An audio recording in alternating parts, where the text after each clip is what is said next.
Star Trek, Deep Space Nine, Space Camp, Chapter 1. No, Jake, absolutely not. Come on, Nog, it'll be fun. Nog leaned forward, and his large Ferengi ears seemed to flap. For a moment, Jake recalled that old tale about the little elephant with the huge ears who kept tripping over them. Fun? Dressing up and playing stupid Starfleet games. You call that fun? Jake thought about it as the two friends sat in their favorite corner of the balcony overlooking the promenade. The prospect of spending his summer at the Starfleet Junior Academy on Ryger was not exactly his idea of fun either. But I promised my father, Jake replied finally. He's already enrolled me. Without asking you? Well, he kind of did. I just didn't know that was what he was hinting at. Ah, deception. That at least is admirable, Nog said approvingly. He tricked you into going. Jake was going to argue that it was his decision, but thinking about it, he realized the main reason he was attending space camp was to please his father. Commander Benjamin Sisko was in charge of Deep Space Nine, the former Cardassian space station that guarded the entrance to the Bajoran wormhole, gateway to the uncharted Gamma Quadrant. It was an important post that the elder Sisko had worked hard to achieve, and he made it obvious to everyone that he hoped his son would follow in his footsteps and choose to become a Starfleet officer. While the idea appealed to Jake, he still harbored a certain lack of enthusiasm that made him wonder if Starfleet was really what he wanted to do with his life. His summer at space camp would provide an opportunity to explore the possibility without actually having to commit to it. But Jake did not want to go without his best friend. Nog, you have to say yes. I don't want to go away for the summer without you. Then stay here on the station. We can take that camping trip down to Bajor like we planned. You hate camping, Jake said. The only reason you want to go is that Major Kira told us about the ancient artifacts we might find in the area. Making a profit while having fun is the best way to spend your vacation. Is that another one of your Ferengi rules of acquisition? No, I just made it up, Nog said, adding, but it should be. If you stay here by yourself, you won't get to go to Bajor. And with no school, your Uncle Quark will have you working overtime in his place. Jake noticed Nog's ears quivering as he thought about it. He had struck a nerve, or at least an earlobe.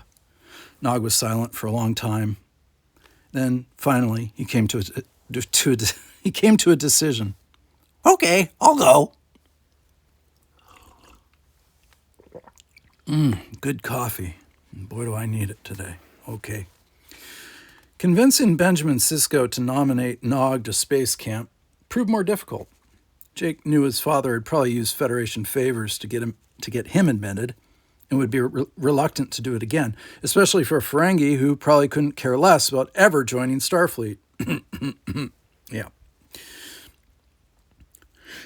The Academy is no place for Ferengi, Sisko said in response to Jake's suggestion. It's not the Academy we're talking about, Jake argued. This is only space camp. It's like a vacation. Not as I recall it. Jake could tell from his father's glazed-over look that he was recalling his own summer at an Academy space camp. Jake never understood why adults always held such fond memories of past events that they probably hated at the time. It's one of the mysteries of getting older, he decided. And that's the truth. If you want me to go, Jake said finally, then you have to send Nog. I won't go alone. Is that an ultimatum? Commander Sisko, like any Starfleet commander, did not react well to confrontations. That's not what I meant, Jake added quickly. It's just that His father raised his hand to cut off Jake's speech. I know what you meant. Jake grimaced, expecting another father-to-son lecture, but instead he was surprised. You and Nog are best friends, and this school vacation is your time together. You may find this a bit difficult to believe, but I was a teenager once myself, and I think I know how you feel. There was a long pause, and then, Okay, Jake, I'll nominate Nog to Space Camp. Jake beamed. Thank you. No promises. I'm not going to pull strings, but I will recommend him. We'll leave the decision up to Starfleet. Sorry about that bad Sisko impersonation. I can't get his voice down. For the next few days, Jake worried that Starfleet would turn down the request. After all, there were only so many spaces available at Space Camp, and Nog was not exactly prime officer material. And if Nog was rejected, then Jake felt he had put himself in the position of having to go on his own. But Jake learned his concerns were unfounded when his father called him up to his office in operations. "This just came in," Commander Sisko said, as he handed Jake a message from Starfleet HQ. Jake quickly read through the message and let out a sigh of relief. Nog's application was approved. "Surprisingly, Starfleet almost seems eager to have a Ferengi participating in Space Camp." Jake thought about it and realized it was not really that surprising. While the Ferengi were not great space warriors in the class of the Klingons or even the Cardassians, they were a species that relied on wit and cunning, plus an ample dose of deception, and to have a Ferengi in Starfleet might actually prove beneficial. Whatever Starfleet's reasons, Jake was just happy that Nog had been approved. Excited, he rode the turbolift down to the promenade to break the good news to Nog.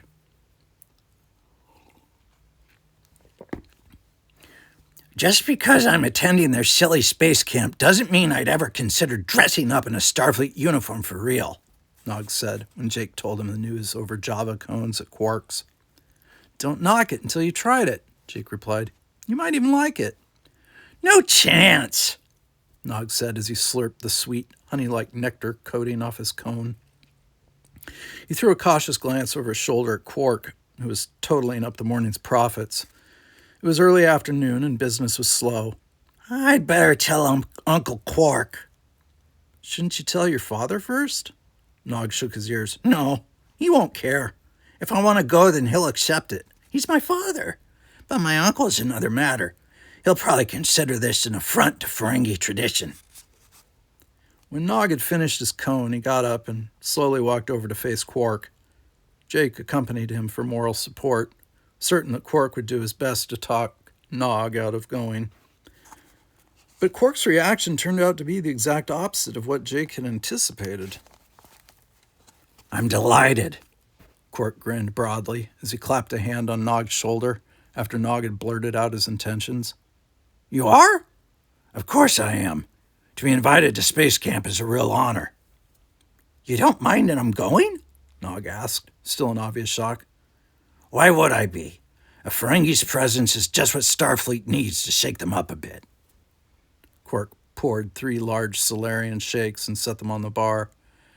"Commander Sisko already informed me that Nog had been accepted."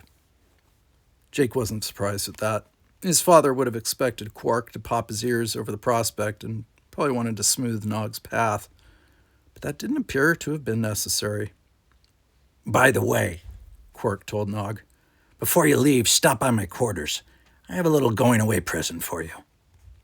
And then the 3 toasted the coming summer adventure over Solarian shakes. This was going to be exciting, Jake thought, not yet realizing just how exciting.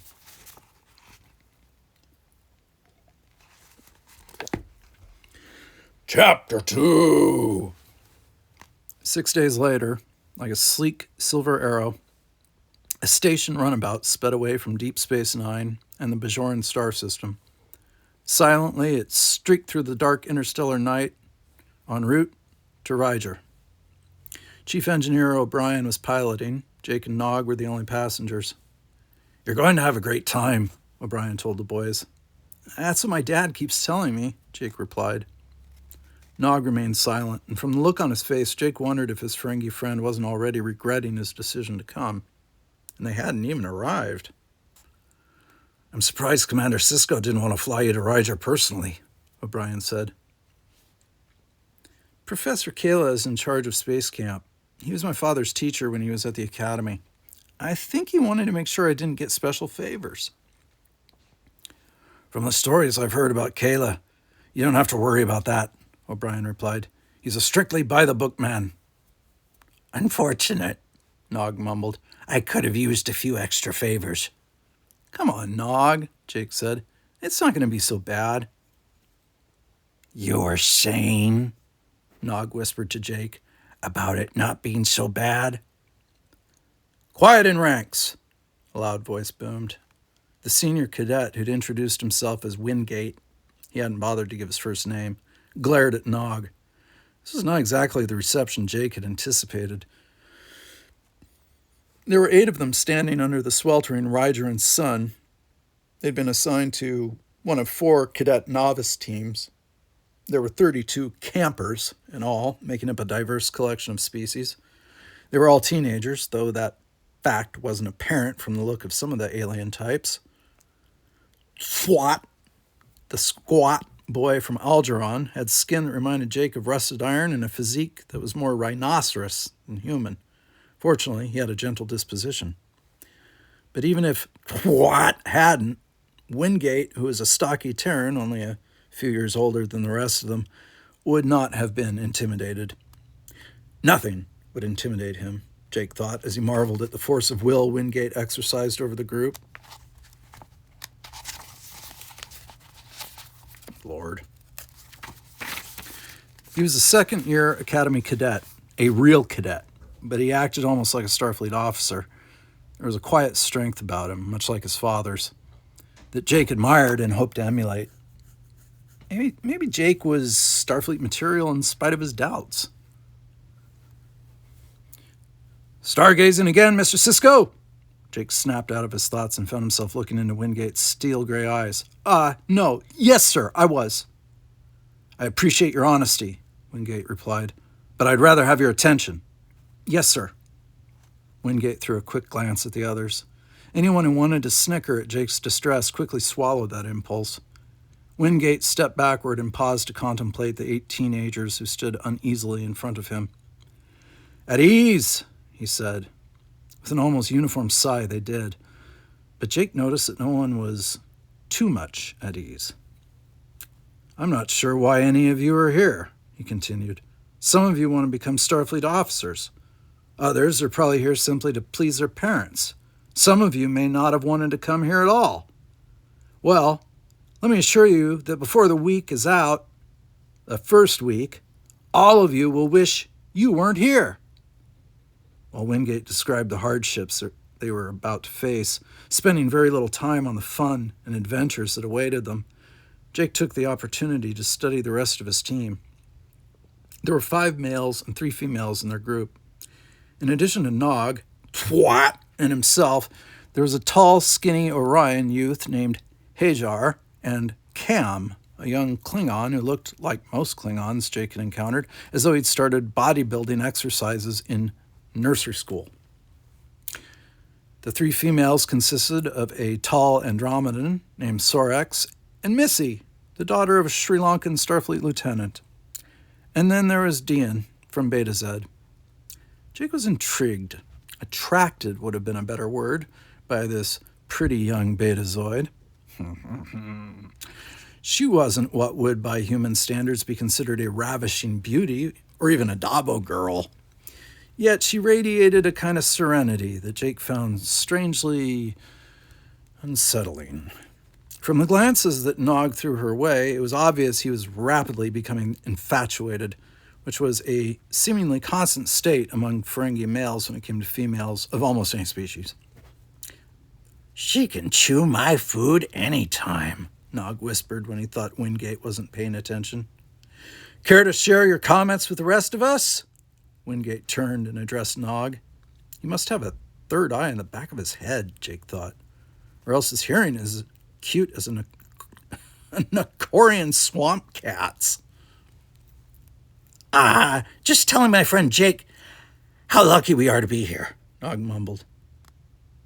"You think you're being sarcastic," Wingate replied, then turned his gaze on the entire group. "But you're lucky. All of you. Though I suspect it will be a while before you believe that. When you leave space camp, each of you will be a much different person. And a better person, or so I sincerely hope." The speaker who suddenly appeared on the scene was a short, bald, elderly man with a thick white beard who might have been the model for Santa Claus. There was even a mischievous twinkle in his eyes. Cadet Wingate snapped to attention and saluted. "Good morning, Professor Kayla." "Good morning to you, Cadet," Professor Kayla said as he returned the salute. "And to the rest of you." Jake was surprised at Kayla's height, or lack of it. From the stories his father had told, he expected the professor to be at least 6 feet tall. But this man looked like anything but a Starfleet legend. "Appearances can be deceiving, young Cisco." Professor Kayla stepped over and looked straight into Jake's eyes and smiled as though he knew exactly what he was thinking. "I'm not what you expected." Jake wasn't sure how to reply. Fortunately, he didn't have to, as Kayla continued. "Your father was one of my best students." He paused a moment, then added quietly, "He was also one of the worst." Kayla walked up and down the line and stopped in front of each of them for a moment, as though reading their minds. Even Dean, who actually was telepathic, seemed intimidated by the professor, and while Kayla's smile was disarming, Jake sensed solid steel underneath his almost comical exterior. After Kayla had quietly assessed the group, he turned back to Cadet Wingate. "They're all yours, Cadet. Try to make them feel welcome." "My pleasure, Professor. I'll make this a summer they won't forget."